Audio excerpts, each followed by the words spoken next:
ఇవాళ దేశపాండే గారు కూడా రాశారు. తమ్మిడిహట్టి దగ్గర నుంచి ఎందుకు రీడిజైన్ చేశారు, అసలు ఎందుకు ఈ ప్రాజెక్టును మేడిగడ్డకు తీసుకుపోయారు అనేటువంటి విషయం పదే పదే ఈ మధ్య మనం చూస్తా ఉన్నాం. ఒకడంటాడు కాంట్రాక్టర్ల కోసమని, ఇంకొకడు అంటాడు కమిషన్ల కోసమని. వాస్తవానికి 2007లో వైఎస్ రాజశేఖర రెడ్డి గారి ప్రభుత్వం ప్రాణహిత చెరువులకు శంకుస్థాపన చేసినారు. తమ్మిడిహట్టి దగ్గర బ్యారేజ్ కట్టి నీళ్లు తీసుకోవాలని నిర్ణయించారు. మరి 7 సంవత్సరాలు కూడా మహారాష్ట్రలో కాంగ్రెస్, మన రాష్ట్రంలో కాంగ్రెస్, ఢిల్లీలో కేంద్ర ప్రభుత్వం కాంగ్రెస్, 3 చోట్ల కాంగ్రెస్ ప్రభుత్వం ఉన్నా తమ్మిడిహట్టి దగ్గర బ్యారేజీకి అంతర్రాష్ట్ర ఒప్పందం జరగలేదు. మరి దానికి ఒక్క అడుగు కూడా ముందుకు పడలే. ఆ రోజు ఏం చేసిండ్రు వాళ్ళు, అసలు తమ్మిడిహట్టి దగ్గర పని స్టార్ట్ చేయలే. హెడ్ వదిలి టైల్ దగ్గర ఎక్కడెక్కడో పోయి సొరంగాల దవుడు, కాలువల దవుడు, మొబిలైజేషన్ అడ్వాన్స్ పేరు మీద వేల కోట్ల రూపాయల బిల్లులు ఎత్తిండ్రు. పని చేయకుండానే సర్వే మొబిలైజేషన్ అడ్వాన్స్ల పేరు మీద 2700 కోట్ల రూపాయలు బందికొక్కుల్లాగా దోచుకున్నటువంటి ప్రభుత్వం ఆనాటి కాంగ్రెస్ ప్రభుత్వం. అసలు తమ్మిడిహట్టి దగ్గర అగ్రిమెంట్ లేదు. బీఆర్ఎస్ వచ్చింది, తెలంగాణ వచ్చింది, కేసీఆర్ గారు ఆదేశించారు. వెంటనే మహారాష్ట్ర బొల్లివంటే మా శ్రీధర్ దేశపాండే గారు, నేను, మన నీటిపారుదల శాఖ సలహాదారులు పెద్దలు విద్యాసాగర్ రావు గారు, మేమందరం ఢిల్లీ, ముంబైకి వెళ్ళాం. ఆ రోజు అక్కడ కాంగ్రెస్ ప్రభుత్వం ఉండే. ముషర్రాఫ్ అని అక్కడ నీటిపారుదల శాఖ మంత్రిగా ఉండేవారు. మేము వెళ్లి కలిస్తే మేము ఒప్పుకునే ప్రశ్నే లేదు. 7 ఏళ్లు గత కాంగ్రెస్ ప్రభుత్వం మీ రాష్ట్రం అడిగితేనే ఒప్పుకోలేదు, ఇప్పుడెట్లా ఒప్పుకుంటాం, మాకు 6 నెలలు అయితే ఎలక్షన్ ఉంది, సవాలే లేదు పో అన్నారు. అప్పుడు కాంగ్రెసే, ముషర్రాఫ్ అని నీటిపారుదల మంత్రి. తర్వాత ఎలక్షన్ అయింది, మళ్ళీ బీజేపీ గవర్నమెంట్ వచ్చింది, మళ్ళీ పోయినాం. మళ్ళీ పోయి మాట్లాడితే మేము ఈ ప్రాజెక్టు వ్యతిరేకంగా ఉద్యమాలు చేసినాం, పోరాటాలు చేసినాం, మేము ఒప్పుకునే ప్రశ్నే లేదన్నారు. స్వయంగా కేసీఆర్ గారు తన జన్మదినం ఫిబ్రవరి 17, 2005 తన బర్త్డేను కూడా వదిలిపెట్టుకొని నాకు తెలంగాణకు నీళ్లొచ్చుడే నా నిజమైన జన్మదినం అనుకొని ఆయన మహారాష్ట్రకు వచ్చి అక్కడ ముఖ్యమంత్రి గారిని కలిశారు. హీ ప్లీడెడ్ లైక్ ఎనీథింగ్, మాకు మీతో పంచాయతీ లేదు, గత ప్రభుత్వాలు కొట్లాడినట్టు గిల్లి కజ్జాలు పెట్టుకోం, బాబ్లీ గొడవలు పెట్టుకోం, కలిసి ఉందాం, మాకు నీళ్లు కావాలని అన్ని రకాలుగా ఒప్పించి మెప్పించే ప్రయత్నం చేశారు. అయినా వాళ్ళు ససేమిరా అన్నారు.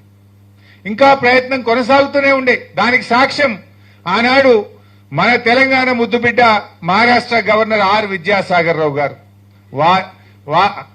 సిఎస్ విద్యాసాగర్ రావు గారు, వారి ముందే గంటల కొద్దీ కేసీఆర్ గారు మహారాష్ట్ర ముఖ్యమంత్రి గారిని, మహారాష్ట్ర ఇంజనీర్లను, మా ప్రాజెక్టు యొక్క మా ప్రజల కష్టాలు, రైతుల ఆత్మహత్యలు, తెలంగాణ ఉద్యమం గురించి చెప్పి అనేక రకాలుగా ప్రయత్నం చేసినారు.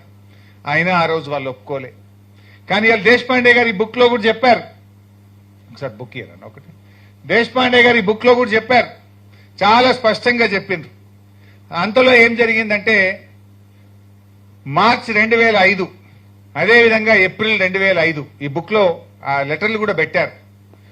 మార్చి 2005, ఏప్రిల్ 2005లో కేంద్ర సెంట్రల్ వాటర్ కమిషన్ నుంచి, కేంద్ర జలవనరుల శాఖ నుంచి మీరు అనుకున్న తమ్మిడిహట్టి దగ్గర నీళ్లు లేవు, మీరు 165 టీఎంసీల నీళ్లున్నాయని అనుకుంటున్నారు, కానీ అందులో పై రాష్ట్రాలకు కేటాయించబడిన 63 టీఎంసీలు కూడా అందులో కలిసి ఉన్నాయి.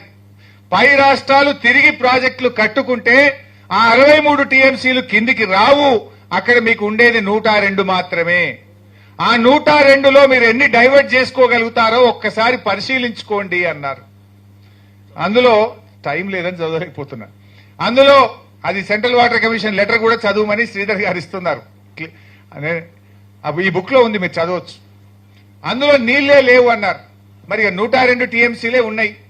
అది 152 మీటర్ల ఎత్తులో కడితే మహారాష్ట్ర అంతకు ఒప్పుకుంటలేదు.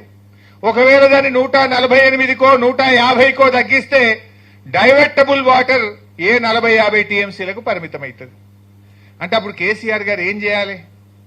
కాంగ్రెస్ పార్టీ నీళ్లు లేని చోట ప్రాజెక్టును ప్రతిపాదిస్తే విజ్ఞత కలిగిన తెలంగాణ ఉద్యమకారుడు, ప్రాణత్యాగానికి సిద్ధపడి తెలంగాణ తెచ్చిన కేసీఆర్ ఆ నీళ్లు లేని చోట ప్రాజెక్టును కొనసాగించాలనా, నీళ్లున్న చోటికి మార్చి తెలంగాణ ప్రజలకు నీళ్లు ఇవ్వాలన్నా ఇవాళ ఒక్కసారి ఆలోచించాల్సిన అవసరం ఉంది.